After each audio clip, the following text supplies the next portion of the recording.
আজ ১৪ই জানুয়ারি। রাজনীতির মাঠে আজ এক বড় ধামাকা হওয়ার কথা ছিল। জামায়াত ইসলামী, এনসিপি এবং ইসলামী আন্দোলন সহ ১১ দলীয় জোটের আনুষ্ঠানিক ঘোষণা আসার কথা ছিল আজই। কিন্তু শেষ মুহূর্তে রাজনীতির আকাশ হঠাৎ মেঘলা হয়ে গেল। চরমোনাই পীরের দল ইসলামী আন্দোলন সাফ জানিয়ে দিয়েছে তারা আর নেই। ফাইনাল গেমের আগেই মাঠ ছেড়ে দিল তারা। কিন্তু কেন? সমস্যা কি আদর্শে নাকি সিট নিয়ে লোভে?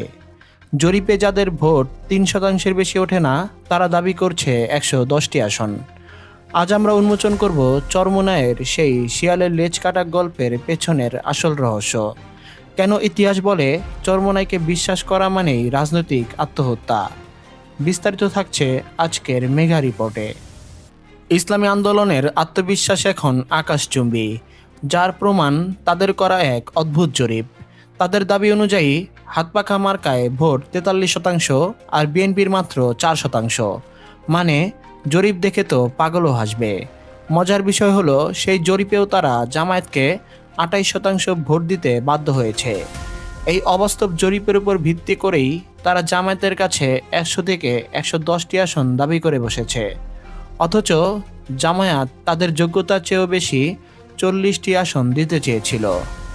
কিন্তু তাদের লক্ষ্য স্পষ্ট, জামায়াতের নিশ্চিত আসনগুলো হাইজ্যাক করে এমপি হওয়া।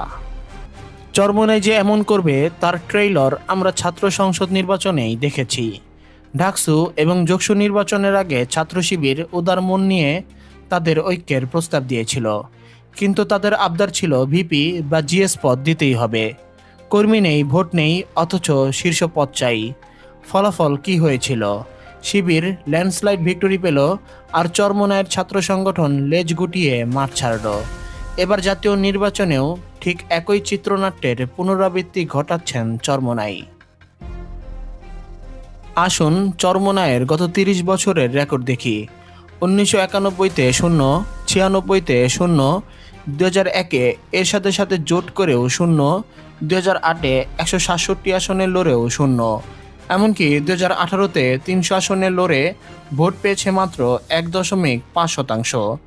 যে দল গত ৫টি নির্বাচনে একটি সিটও জিততে পারেনি, তারা ২০২৬-এ এসে কোন সাহসে ১১০টি আসন চায়?